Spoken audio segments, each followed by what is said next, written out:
toutes et à tous, c'est Ahmed, j'espère que vous allez bien, j'espère que vous avez passé un excellent week-end, j'espère que vous avez également apprécié et pu voir en replay le live de 12h30 du vendredi disponible directement sur la chaîne YouTube des rois du Bitcoin. Je le dis rarement, n'hésitez pas à vous abonner, rejoindre la grande communauté des rois, aussi bienveillante et expérimentée soit-elle aujourd'hui. Le lien sera dans la description, on va parler Bitcoin bien évidemment, quelques petites informations et une personne aurait mis 200 millions de dollars sur Bitcoin et Ethereum et ce n'est pas la première fois, on en parle maintenant. Avant de commencer, je vous invite toujours à rejoindre le Discord des rois du marché. Vous trouverez le lien dans la description, à l'intérieur une documentation qui s'appelle la stratégie des 4 rois. N'hésitez pas à l'utiliser, vous en imprégner, vous en inspirer pour vous aussi trouver votre propre style d'investissement, que ce soit sur le court, moyen, long terme, voire très long terme. J'utilise personnellement depuis plusieurs années sur les marchés traditionnels comme les cryptoactifs. Excellents résultats et d'ailleurs on va parler de ces résultats en fin de vidéo. On commence tout de suite avec Bitcoin. On continue à grinder par rapport à ce biseau d'élargissement. On va en parler ensemble parce que c'est extrêmement intéressant. Si on vient en plus petit time frame, ça a été partagé sur Analyse Graphique directement sur le Discord.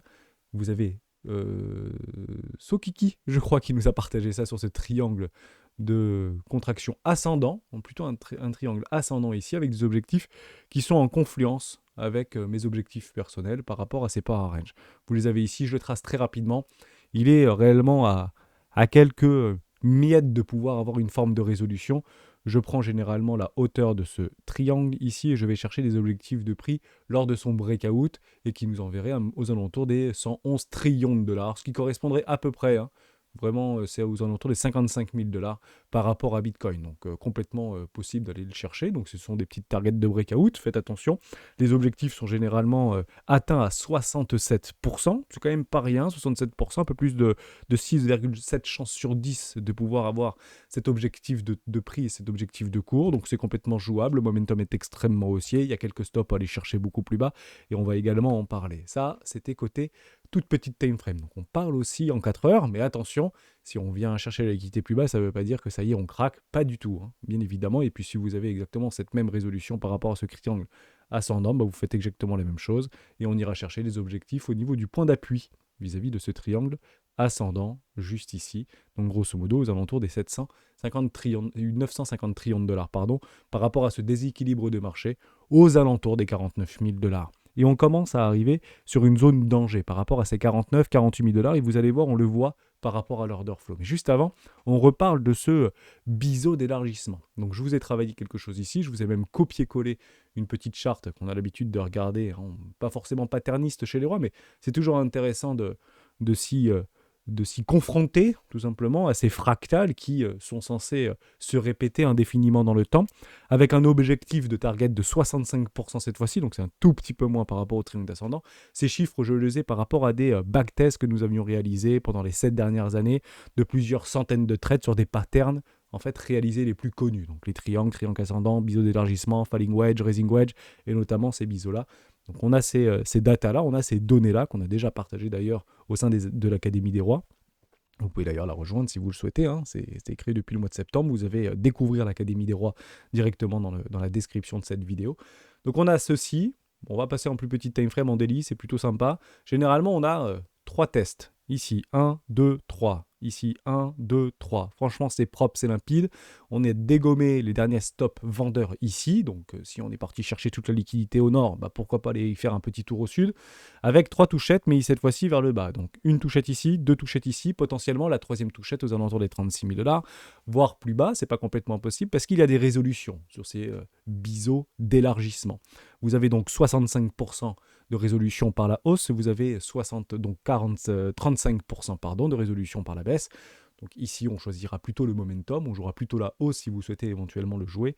Généralement, ça se présente comme suit. Vous avez ici le breakout, une petite latéralisation, un canal ascendant avec une accélération. Donc c'est clairement ce que les patternistes joueront ici. Donc c'est pas parce qu'on a une forme d'émotion qu'il faut le jouer tout de suite. D'accord ? On attend une latéralisation, le momentum s'accumuler et derrière l'expansion tout simplement. Et nous généralement, ou traders avertis, jouer toujours les accélérations. Après on peut aussi jouer les rejets évidemment. Les objectifs de prix sont beaucoup plus hauts ici, donc on peut les prendre ensemble en cas de résolution précoce. On prend l'intégralité de ce canal ascendant, de ces biseaux d'élargissement, et on ira chercher les 68 000 dollars ATH. Plutôt propre l'histoire.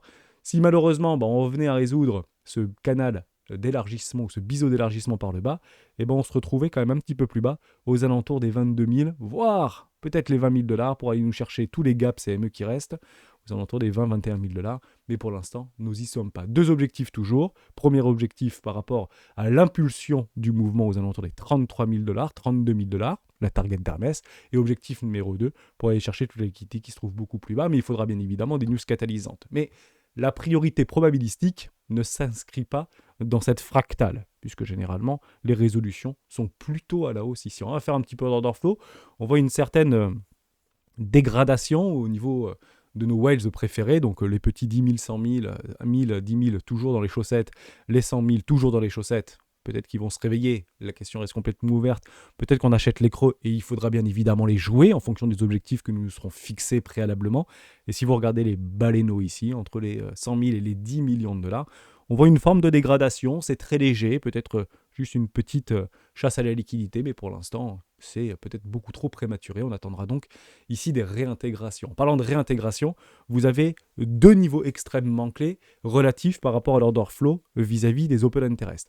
Vous comprenez bien, non, je vais rester en 4 heures, c'est une volonté, mais si on venait, peut-être que c'est un peu petit chez vous, mais si vous m'écoutez ici, au niveau des open interest, vous avez une petite accélération juste ici. Donc on peut partir du principe que aux alentours des 9 milliards de dollars d'open interest, si on passe en dessous, vous comprenez ici que ce sont plutôt les acheteurs qui seront sous l'eau.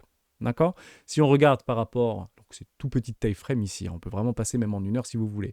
Si on le prend par rapport à notre prix, bah ça correspond exactement, grosso modo, aux 48 000 dollars juste ici. Donc tant que le prix ne s'inscrit pas sur des petites time frames en dessous des 48 000 dollars, à ce moment-là, c'est complètement haussier, le momentum reste haussier et les vendeurs restent principalement sous l'eau dans la quête de venir les chasser tout simplement. Donc là, on ferait juste une petite chasse à liquidité sur des très gros leviers. On parle ici des x100, on parle ici des x70, on parle ici des x50, par exemple.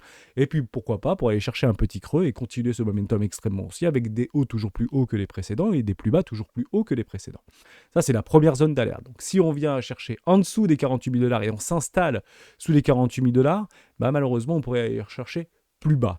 Et même beaucoup plus bas, parce que la deuxième zone danger, elle est généralement en dessous des 7,5 billions de dollars, donc milliards de dollars, pour mettre l'intégralité des acheteurs sous l'eau. Et à ce moment-là, on pourrait assister à une forme d'accélération baissière, qui est en relation directe avec notre canal d'élargissement.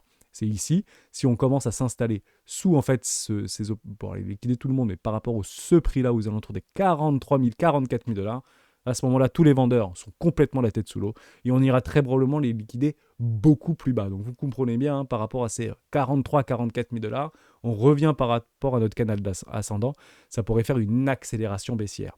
Et ça peut même être alimenté. Donc on fait un petit peu de prédictif, mais je pense que c'est important. Comprenez-le comme suit.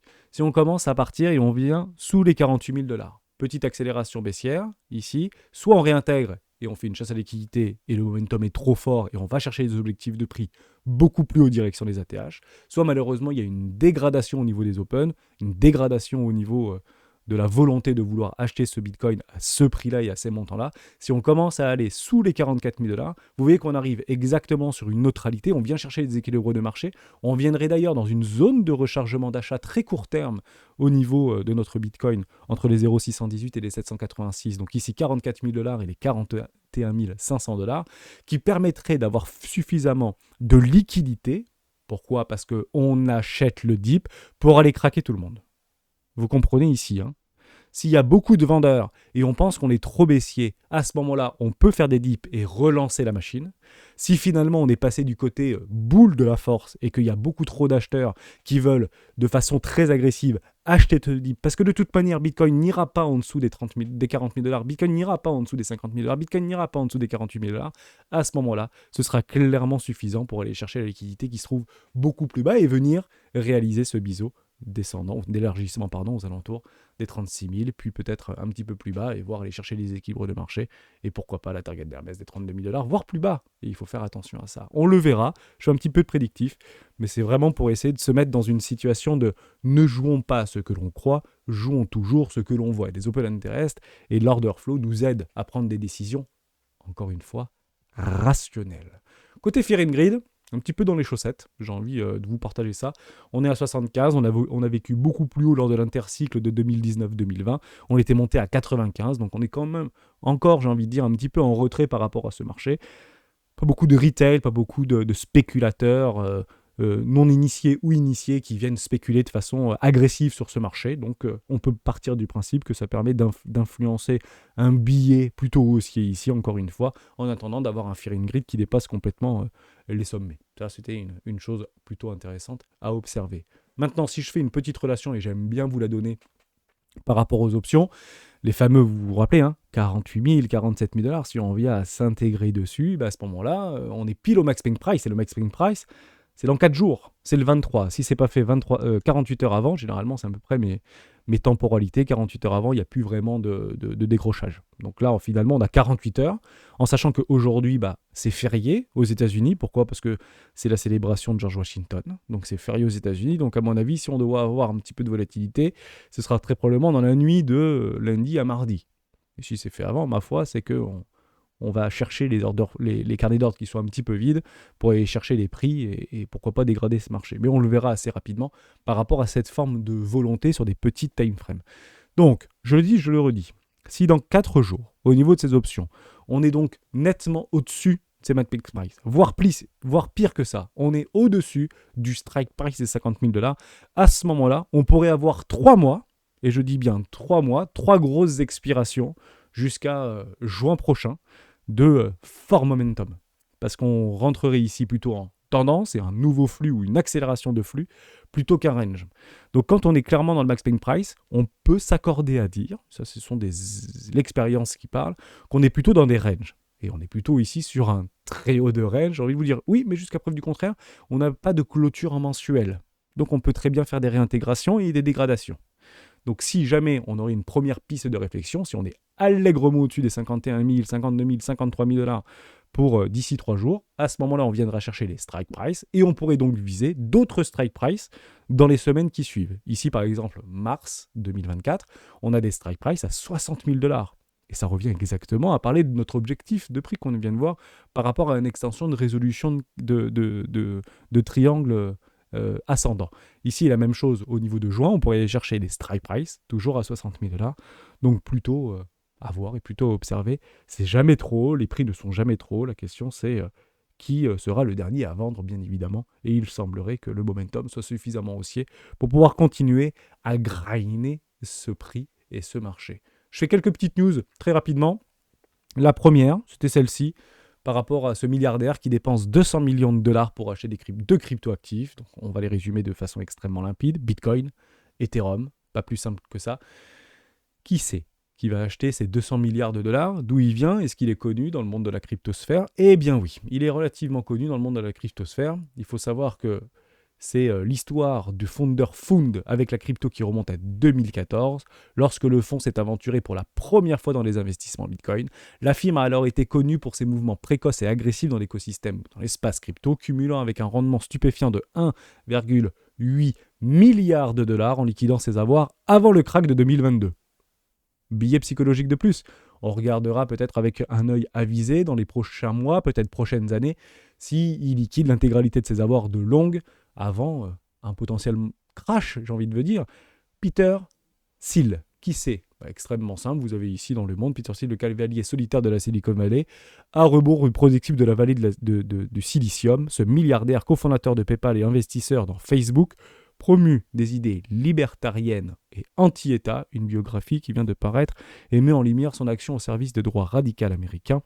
Bon, maximaliste quoi, on peut partir de ce principe-là, il est ultra-libertarien et ultra-anti-État. Bon, Bitcoin s'inscrit peut-être dans sa logique psychologique et philosophique, donc gardez-le au coin de la tête, mettez-les peut-être en favori quelque part par rapport à ce qu'il fait vis-à-vis de son fonds. Je rappelle que les fonds, hors Family Office, etc., sont obligés au trimestre de divulguer tout simplement leurs avoirs, divulguer leur position. Donc il faudra le regarder avec une grande attention. Et s'il venait peut-être à liquider dans quelques mois, quelques semaines, quelques années, ses avoirs en Bitcoin, les fameux 200 millions qu'il va continuer bien évidemment à acheter, et d'ailleurs vous comprenez toujours la même mécanique, généralement ces gens-là jouent le momentum, ils veulent capitaliser dans un minimum de temps avec un maximum et maximiser la performance. Et généralement, ils le font tard et ils le font tard. Donc on le sait maintenant, partez du principe qu'on peut le reprendre 3 mois avant. Donc ici, on est en février. Si on fait février, janvier, décembre, bah, grosso modo, il s'est peut-être mis là-dedans, quoi, tout simplement. C'est peut-être lui, en fait, qui a poussé ce Bitcoin de 37 000 $ jusqu'à 45 000 $, tout simplement. Donc, partez du principe qu'il doit y avoir une position là-dedans, puisque maintenant qu'on a l'information, généralement, c'est 3 mois avant de divulguer ces informations-là. Je continue, on fait toujours la même chose par rapport à ces ETF au compte en Bitcoin. Avec 331 millions de dollars supplémentaires pour le 16 février, on n'aura très probablement pas ceux d'aujourd'hui, aujourd'hui puisque c'est férié, on l'aura probablement demain. Donc on le regardera, ça reste toujours extrêmement soutenu et toujours une hémorragie assez soutenue du côté de Grayscale. On verra bien où est-ce que ça s'arrête, hein. Mais il y a bien un moment donné où les gens arrêteront d'acheter. C'est toujours la même chose. S'ils achètent, l'argent n'est pas infini, même si on peut éventuellement en sourire si on compare par rapport à ce privilège exorbitant de la planche à billets, notamment américaine, et qui n'a rien à envier à la Banque Centrale Européenne, sachons-le, à partir du principe que pour ces grands institutionnels, l'argent n'est pas infini et ils ne vont pas mettre toutes les œufs, bien évidemment, dans le même panier. Donc, ça reste haussier, le momentum est haussier. Tant que je ne vois pas ici du rouge, pour moi, je reste sur un momentum haussier, quels que soient les time frames qu'on peut viser jusqu'à weekly. Après, en dessous, ça reste de la chasse à la liquidité et il n'y a que peu d'incidence. J'aimerais aussi compléter là-dessus. Je suis allé un petit peu vite parce que je ne voulais pas avoir une vidéo trop longue et je voulais surtout vous parler de mes 2 tech profits et peut-être un qui va vous faire sourire, peut-être réagir. Je finirai avec ça. On parlera d'Ethereum. Mais juste avant, par rapport à ces mineurs, il est convenu dans notre représentation et notre visibilité d'une capitulation des mineurs très proche de la halving, donc juste avant la halving ou pendant la halving. Il faut le savoir. Il y a souvent une prépondérance de l'offre par rapport à la demande vis-à-vis des mineurs. Actuellement, on ne le voit pas. Est-ce qu'on peut éventuellement s'accorder à dire que ça a déjà été fait précédemment ? Je ne pense pas. On utilise, nous, un indicateur technique qui s'appelle le H-Ribbon. Peut-être que vous le connaissez, je l'utilise très régulièrement. Et si vous revenez, vous voyez les petits pointillés qu'il y a ici sur ma charte, je vais le prendre en grand, les petits pointillés qu'il y a sur ma charte, en fait, ce sont les halvings. D'accord ? Donc on va le prendre ici, halving. La capitulation des mineurs a été faite un petit peu en avance, mais si vous reprenez systématiquement les halvings, vous avez une constellation au niveau d'une capitulation des mineurs, où ils prennent massivement des profits et on voit des bougies rouges, jusqu'à preuve du contraire. Donc ça reste relativement limité. Ça ne veut pas dire qu'on va perdre 50% demain, mais c'est pas ce qu'on peut éventuellement observer. Si on reprend la fractale qu'on avait vue en juillet 2016, une forte capitulation des mineurs avec une grosse bougie rouge qui avait fait moins 35%. Et c'est exactement la même chose en fait, si on suit ces indicateurs par rapport à l'halving qui avait ici, donc avec les petits pointillés verts, avec le buy ici, donc la petite pastille bleue signifie qu'il y a la capitulation des mineurs. Donc est-ce que ça va encore se reproduire proche de l'halving, pendant l'halving, juste après l'halving? On parle ici de quelques jours, voire quelques semaines. Donc honnêtement, je peux le jouer personnellement, mais ça ne veut pas dire qu'il y a une forte dégradation. C'est-à-dire que si vous avez une forte capitulation des mineurs et qu'on le voit au niveau des indicateurs, notamment de CryptoQuant de ce côté-là, partez du principe que si le prix ne bouge pas, c'est que le momentum est suffisamment fort et quand ils auront vendu, il y aura beaucoup plus, encore une fois, d'acheteurs que de vendeurs. Donc on ira chercher des prix et des objectifs de cours beaucoup plus hauts, tout simplement. Je finis avec 2 tech profits. Le premier tech profit, c'est celui-ci, par rapport à Galaxy. Je ne sais pas si vous vous en souvenez, je l'avais ici, je ne sais pas, je vais laisser le retrouver avec vous. Et on finira là-dessus. Et on finira aussi sur Galaxy. Bon, je vous le mets ici. Vous vous rappelez que c'est très fort Galaxy. Je l'ai vu pas mal passer au niveau du Discord. Oui, ça fait partie d'une crypto qu'on avait beaucoup analysée il y a quelques mois en arrière. Donc, j'ai envie de dire bravo. Alors qu'il y avait potentiellement beaucoup de tokens qui allaient être libérés, une forme de latéralisation. On achète quand c'est horizontal. On avait pris la petite poche de liquidité aux alentours des 1 $. On avait d'ailleurs fait ensemble le listing de Galaxy sur Binance et on avait dit en dessous des 1 $, il y a des ordres qui sont énormes. Et on regardait ça sur les carnets d'ordre, que ce soit sur Binance ou d'autres échangeurs en spot, il y avait c'était des montagnes d'ordres qu'attendaient en fait d'acheter sous les 1 $. Donc vous comprenez bien qu'on n'est pas allé beaucoup en dessous. On avait fait une petite plaisanterie pour dire je ne vais pas les garder toute la vie, mes ordres en dessous des 1 $. Donc, je me suis faufilé tel une rémora sur le dos des baleines pour effectivement passer un ordre sous ces 1 $ là. Je l'ai pris, TP numéro 1, 110% là. Et maintenant, ça continue à grind. Et là, vous allez me dire, Hermès, t'es gentil, mais pourquoi tu as pris ton TP si c'est haussier, si on a un halving, etc., qui va continuer à pousser ce momentum dans la stratosphère in the mood? C'est tout simplement, en fait, cette volonté de sécuriser le capital d'investissement. On prendra le temps pendant les lives si vous voulez d'en discuter, mais votre capital d'investissement, partez du principe que vous êtes le garant, le roi, le général d'une armée de soldats. Et vous divisez pour chaque dollar ou pour chaque euro un soldat. L'objectif, c'est de faire grandir votre armée pour qu'elle devienne un empire. Donc l'objectif, c'est pas d'envoyer au front all-in tous vos soldats à l'abattoir pour finalement se retrouver avec plus de capital et vous pouvez plus vous battre et en fait vous êtes mort, tout simplement. Un général tout seul qui n'a pas d'armée, ça ne sert strictement à rien. Moi, mon objectif, c'est que mes soldats les plus anciens, je les préserve pour aller chercher des opportunités, ce sont les plus vaillants, et je prends des 110% pour sécuriser ce capital déjà accumulé précédemment. Et puis maintenant, on va chercher de nouveaux soldats. Donc je vais en avoir de nouveaux soldats. Mes objectifs de free sont beaucoup plus hauts, donc je suis extrêmement gourmand, j'ai presque envie de le dire comme ça, mais partez du principe que si je n'avais pas pris de take profit maintenant, c'est juste pour vous mettre dans une situation statistique. C'est extrêmement simple. Je me mets ici au niveau des bottoms, et je vais chercher beaucoup plus haut. Plus 240% grosso modo. Ça veut dire quoi? J'ai mis 250, on reprend sur ces idées d'investissement, je veux mettre 1000 euros, 250, investissement à 250, investissement de 250, ou je double sur un investissement 3 ou investissement 4, ça fait 250 $, je vais aller chercher en haut, grosso modo ici, sur 236 ou 240%, ça ferait 830. Grosso modo, je serai à peu près à 830 $ si j'avais pris mon TP numéro 1. Enfin, pas pris de TP numéro 1 et on le bush. Maintenant, j'ai pris mon TP numéro 1.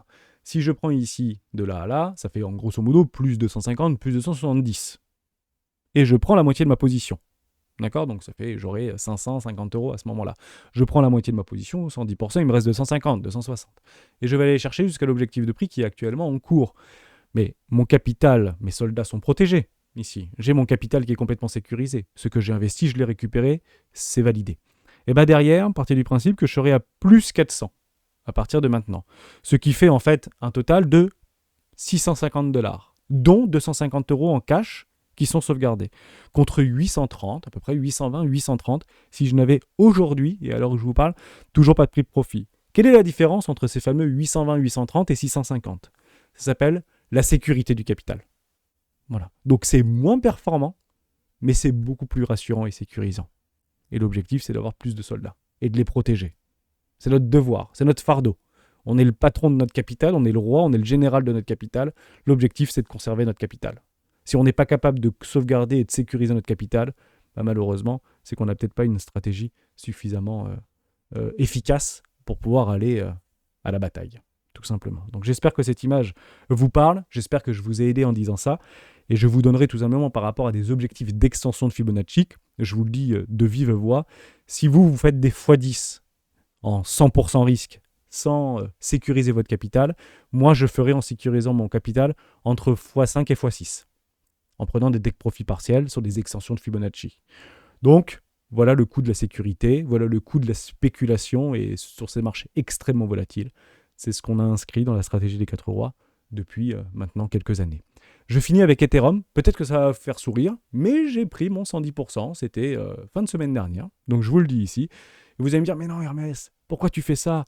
Ethereum, ils viennent de prendre 200 millions de $, il y a bientôt les ETF au comptant sur Ethereum, pourquoi tu vends? C'est extrêmement simple. J'ai toujours cette même stratégie. Un général, un militaire, un roi, un seigneur a toujours la même stratégie qui fonctionne. Tant qu'elle fonctionne, pourquoi la changer?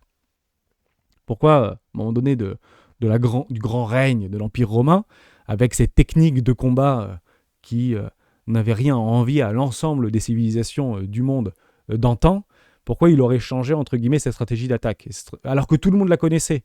Mais elle était tellement efficace que malheureusement, ses ennemis rebroussaient chemin. Tant que ça fonctionne, tenez-le dans le temps. Donc j'ai pris cet investissement parce que c'est ma stratégie qui me l'impose, tout simplement. Donc ici, investissement sur les 1280, j'ai un terme tout petit peu plus gourmand. Parce que j'avais pris des petites achats equity ici en attendant l'accélération, donc je voulais me mettre dedans, donc plus 122, plus 125%. Allez, un petit peu gourmand sur Ethereum, le momentum était fort. Investissement 1, take profit numéro 1, j'ai 50% de ma position qui est sortie, mon capital est validé et sécurisé, dans l'attente de renvoyer mes soldats vers d'autres contrées pour aller essayer de faire grandir ce capital d'investissement. J'espère que je vous ai aidé, j'espère que vous m'avez compris. N'hésitez pas à vous abonner si vous voulez continuer à suivre dans ce type de méthodologie et de philosophie. C'est propre et encore une fois, c'est très personnel. Je vous le partage et j'espère que je vous aurai aidé. On se retrouve demain dans une prochaine vidéo de Bitcoin.